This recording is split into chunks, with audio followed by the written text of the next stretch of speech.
네, 안녕하세요. 태백산맥 낭독 챌린지 16일차 시작하겠습니다. 1권 페이지 146페이지부터 낭독해 보도록 하겠습니다.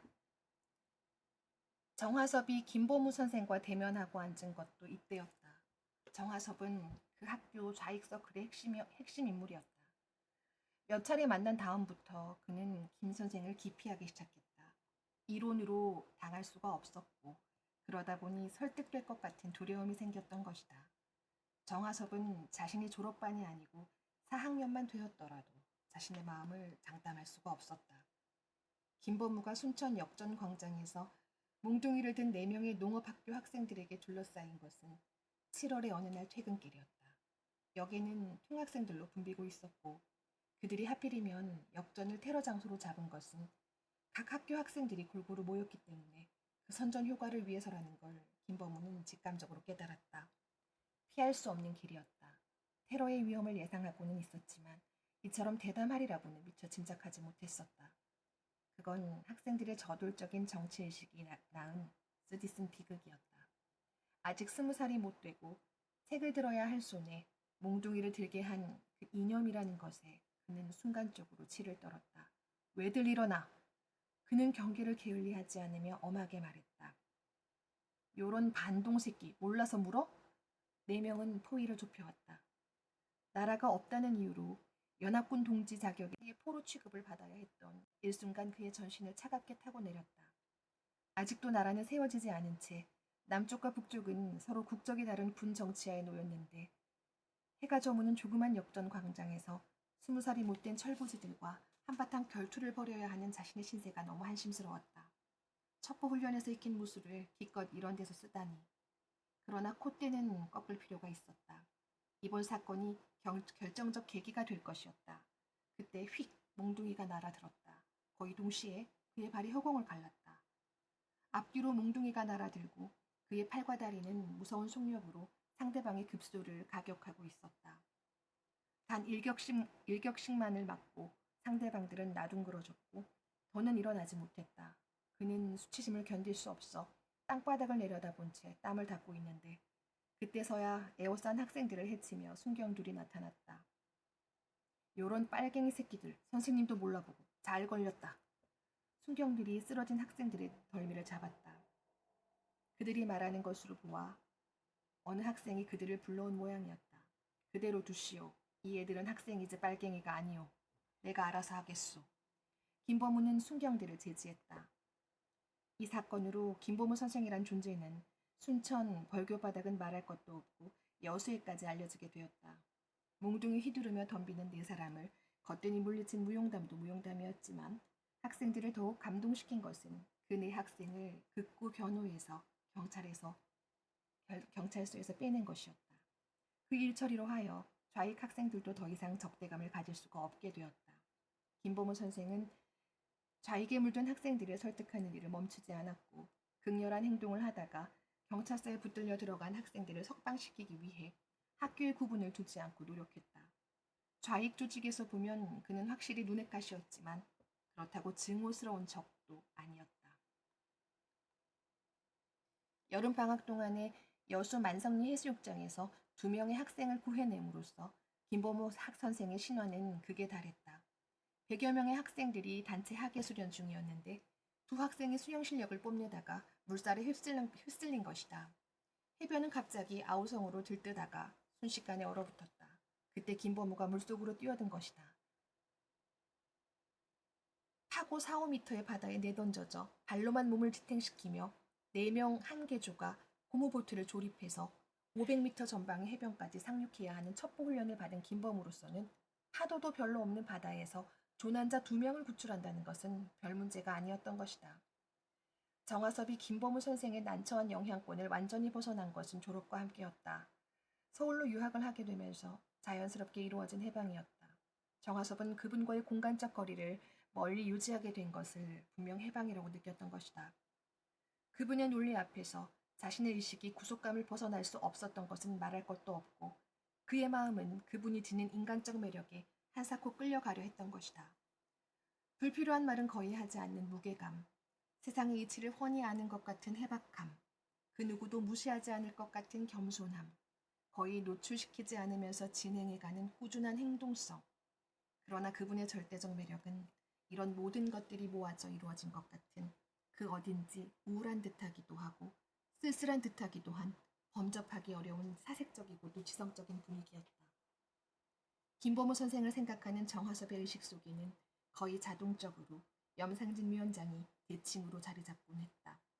염상진 위원장은 자신의 의지가 김보무 선생 쪽으로 흔들리지 못하게 하는 쐐기 역할을 해냈음을 정화섭은 스스로 깨닫고 있었다.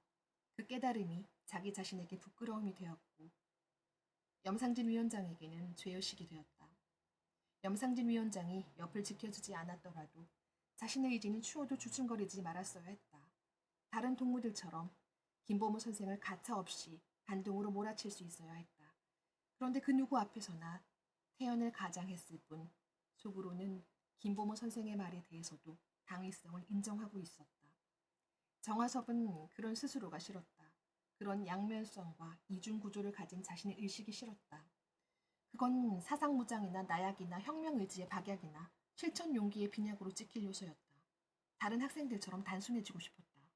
간단하고 명료해지고 싶었다. 그래서 그들처럼 열정적이고 싶었다. 강해지고 싶었다. 이 말은 자네가 제일 싫어하는 말일지 모르겠네만 자넨 아마 광적인 사회주의자는 못 될 거야. 자네가 부잣집 아들로서 출신 성분이 부적합하다는 말이 아니야. 부디 공부에 충실하고 하나의 행동을 선택하기 전에 10번이고 100번이고 생각이 앞서야 하네. 지금은 진정 어려운 시대야. 자네 같은 젊은 피들한테는 말이야. 작별을 하러 갔을 때 김범우 선생이 자신의 마음을 환히 들여다보고 있는 듯한 눈길을 보내며 한 말이었다. 정화섭은 그때 처음으로 마음이라는 것을 도둑맞을 수 있다는 사실을 알았고 그것이 얼마나 굴욕스럽게 기분 나쁜 일인가를 경험했다. 서울의 기획대학 법관은 사상적으로 중무장되고 행동적으로 과격한 그야말로 골수 사회주의자들의 집합소였다. 자넨 지금부터 시작이다. 서울 조직은 자네를 자랑스러운 혁명의 아들로 탄생시킬 것이다. 모든 연락은 내가 취해 놓았다. 염상진이 작별의 술잔을 들며 한 말이었다. 그 말의 효과는 정화섭이 서울의 짐을 풀고 5일 만에 나타났다. 서울의 조직이 그에게 뻗쳐온 것이었다. 그들은 납치라도 하듯이 어딘지 모를 곳으로 그를 데려갔다. 중앙당은 염상진 동무의 추천을 접수하여 정화섭 동무에게 당원 예비 교육을 실시키로 결정했소. 그동안 염상진 동무의 추천을 받은 동무들은 하나도 빠짐없이 훌륭한 교육 성과를 올려 열렬한 당원이 되었음은 물론 맡은 바 혁명 과업을 용맹스럽게 수행 중에 있소. 동무도 앞으로 실시될 사상무장 교육에 분투 노력하길 바라오. 먼저 당의 명령을 하달하겠소. 교육받은 사실을 완전 비밀에 붙일 것이며 노출을 피하기 위하여 그 어떤 하부 조직에도 가담하지 말라는 것이오. 동무는 특수임무를 위한 비밀 당원이 되어야 하니까. 허름한 민가의 썰렁한 방안에 무릎 꿇은 채 정화섭은 식은땀을 흘렸다. 염상진은 역시 거물이라는 생각이 새삼스럽게 떠올랐고 그 견디기 어려운 긴장 속에서 그를 부축하고 있는 것은 염상진 위원장이었다. 정화섭은 교육을 받으며 김범우 선생의 자넨 아마 광적인 사회주의자는 못 될 거야 하는 말을 깨부수기라도 하는 것처럼 열성을 보였다. 학교의 조직에는 이미 무슨 지령이 내려졌는지 그에게는 전혀 접근의 낌새도 그렇다고 반대 세력 시하는 눈치도 보이지 않았다. 그는 그저 공부만 하는 조용한 학생으로 행동했다. 그러나 그는 교육 때마다 제출하는 학원 동향이라는 보고서를 쓸 건덕지를 찾아내기 위해서 은밀하게 눈동자를 굴리고 있었다. 정화섭은 방학이 되어 집으로 돌아와서도 김보무 선생 만나는 것을 의식적으로 피했다. 그는 이제 자신이 김보무 선생의 생각과 얼마나 먼 거리에 있는지 알았던 탓이었다. 그는 염상진하고만 내밀하게 접촉했다. 자넨 역시 두뇌가 명석하네. 그 정도면 당 이론가하고도 상대할 수가 있겠구먼 그래? 염상진은 몇 개월 사이에 이론적으로 현격한 변화를 보인 정화섭을 대하고 아주 흐뭇해했다. 염상진의 그 흐뭇해하는 모습을 대하면서 정화섭은 묵은 죄의식이 고개를 드는 것을 느꼈다. 김보무 선생에 관한 이야기는 그날 빠짐없이 염상진에게 보고되었다. 통학을 하는 열성세포들의 민활한 활약상이었다. 그도 보고를 안 한 건 아니지만 다른 학생들처럼 시시콜콜이 심하게 자기 감정까지 섞는 식의 행위는 하지 않았다. 김보무 선생에게로 쏠리는 또 다른 마음 때문에 자연히 그렇게 되었다. 그때 염상진 위원장은 자신의 그런 동료를 눈치챘을 것만 같았다. 그런데도 그런 내색은 전혀 하지 않았다. 김보무 선생은 참 좋은 분이다. 마음이 바르고 인정이 있고 학식이 풍부하다. 그런데 생각하는 것이 환상적인 게 흠이지. 좋게 말해서 꿈속에 사는 이상주의자야. 이렇게 말하는 것이 전부였다.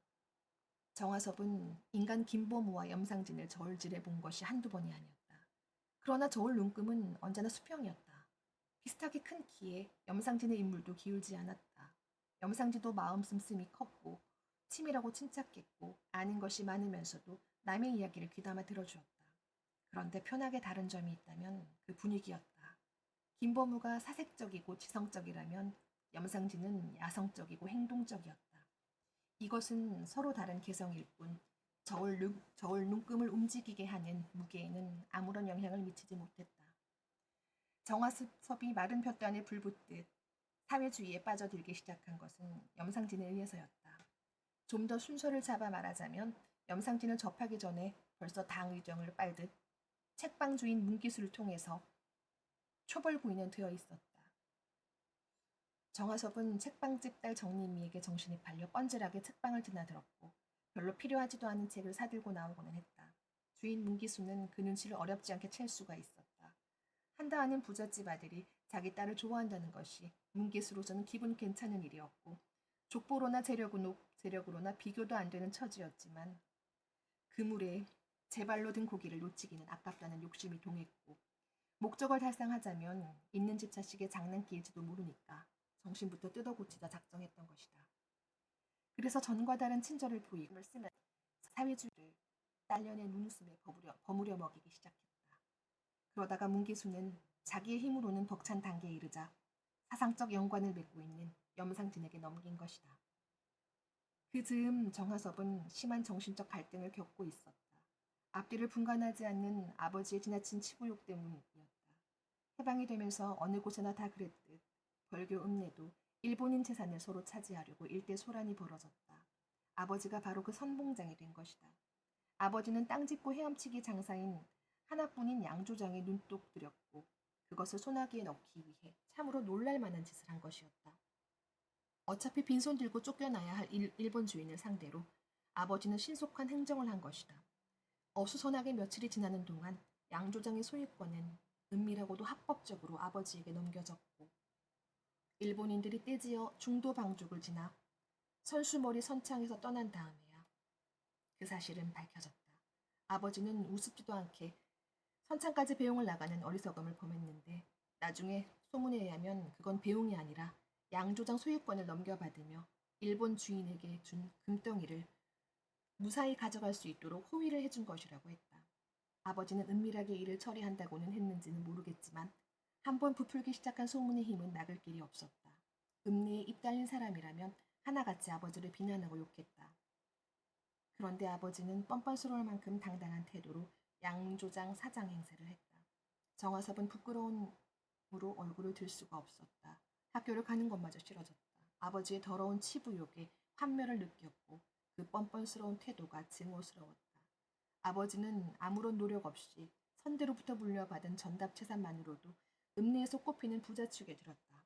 중학생이 되고 나서부터 정화섭은 가난에 허덕이는 친구들을 대할 때마다 자신이 누리고 있는 그런 세습적 혜택에 대해 미안한 감정을 죄스러운 같은 기분을 느끼기 시작했던 것이다. 특히 가난하면서도 머리 좋고 자존심 강한 아이들 앞에서는 그 정도는 한층 심해졌다. 족보와 더불어 세습되는 혜택 속에서 평생을 편안하게 사는 것은 과연 옳은 것인가? 그 불합리성을 인정할 수밖에 없는 정화섭의 의식 속에는 가난하면서도 똑똑하고 영리하고 당당하고 건실한 아이들이 자신을 향해 조소와 경멸과 적대감의 손가락질을 하고 있는 것처럼 느껴졌다. 결국 아버지의 분별 없는 치부욕은 파렴치한 친일로 몰리게 되었다. 피할 수 없는 결과였다. 그 즈음에 책방에 들러 한나처럼 화사한 정림이의 얼굴을 보고 읽을 만한 책을 사오고 하는 것이 그의 유일한 피신법이었다. 염상진에게 넘겨진 정화섭은 겨울 3개월 동안 사회주의 늪속에 깊이 빠져들어갔다. 정화섭의 의식은 배고픈 자의 식욕이었다. 1년간의 교육을 마친 정화섭에게도 2차례에 걸친 테러 지령이 내려졌다. 그것이 당선까지를 테스트하려는 이중 목적의 지령이라는 것을 그는 익히 알고 있었다. 그는 주저없이 그 일을 감행했다. 그 성공과 함께 그는 당원이 될 수 있었다. 당원이 된 날 그는 밤길을 혼자 걸으며 김 선생님 저를 좀 보십시오. 속말을 하고는 허허하게 웃었다.